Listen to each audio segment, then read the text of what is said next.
देवकींको 6 पुत्र फेरी आसिले। भगवान श्रीकृष्णଙ୍କ अलौकिक कर्म मान देखि देवकी ओ वसुदेवंकर जानिबाकू आउ बाकी नथिला जे ये हेउछंती स्वयं भगवान आउ केउ सौभाग्यरू से आमर पुत्र रूपे लीला करुछंत।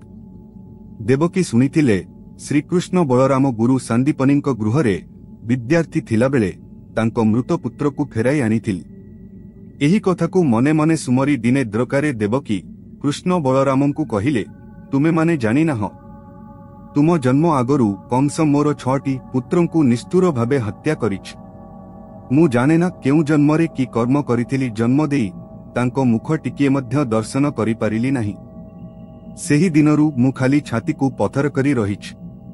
तुमे दुहे तो स्वयं भगवान। मोर सेही मृतपुत्र मानंकु फेराई अनंत नाही। टिके तांकु देखि मु ए संतापित प्राण को शीतल करंत। मातांकु कथा देई कृष्ण बलराम जाई सुतल लोकरे पहुंचिल।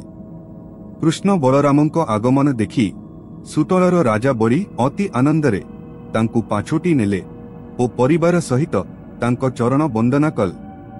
से भगवानंको नाना स्तुति गान पूर्वक कहिले, हे प्रभु, आपण ए अधम बरिद्ररे पाद पकाई मोते अनुगृहित कल। कुहंतु मु आपणंक की कार्य करिपार। श्रीकृष्ण कहिले, दैत्य राजा, पूर्वे शंभुव मंतररे ऋषि मरीचिंक रसरु तांको पत्नी उर्नांक गर्भरे 6 जन पुत्र जन्म होइथिल। सेही 6 पुत्र दिने ब्रह्मा निज कन्या को रमण करिबाकू जाउथिबा देखि तांकू उपहास कल। ब्रह्मा तांकू अभिशाप देबारु सेमाने समस्ते असुर जोनिरे हिरण्यकशिपुर पुत्र भावे जन्म हेल।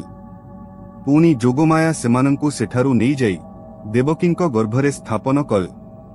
सेमाने जन्म हेबा मात्रे कंस तांकू गोटी गोटी करी मारिदेल। एबे सेमाने एइठी अछंत। माता देवकी सेमानंकू अनेक झुरी हेउछंत। आमे आसिछु सेमानंकू नेई जिबा पाई।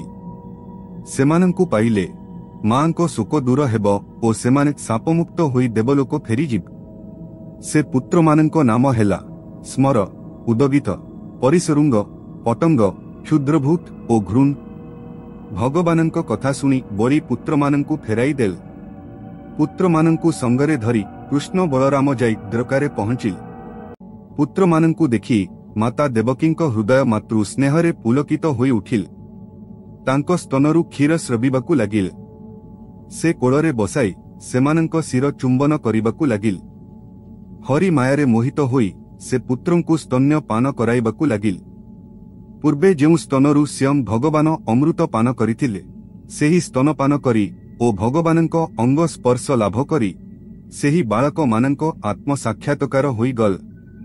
बालक माने पितामाता देवकी वसुदेव ओ कृष्ण बलरामंकू नमस्कार करी शून्य मार्गरे देवलोककू प्रस्थान कल। अद्भुत कर्मा श्रीकृष्णंक अद्भुत माया को दर्शन करी देवकींक मनरु संशय दूर हेल। श्रीमद भागवत एहाकू वर्णना कले। अद्भुत माया कर्म देख संशय भांगिला देवकी। सुनहो अभिमन्यु सुत कृष्णर महिमा एमंत। अर्जुनी चरण बेहेरा।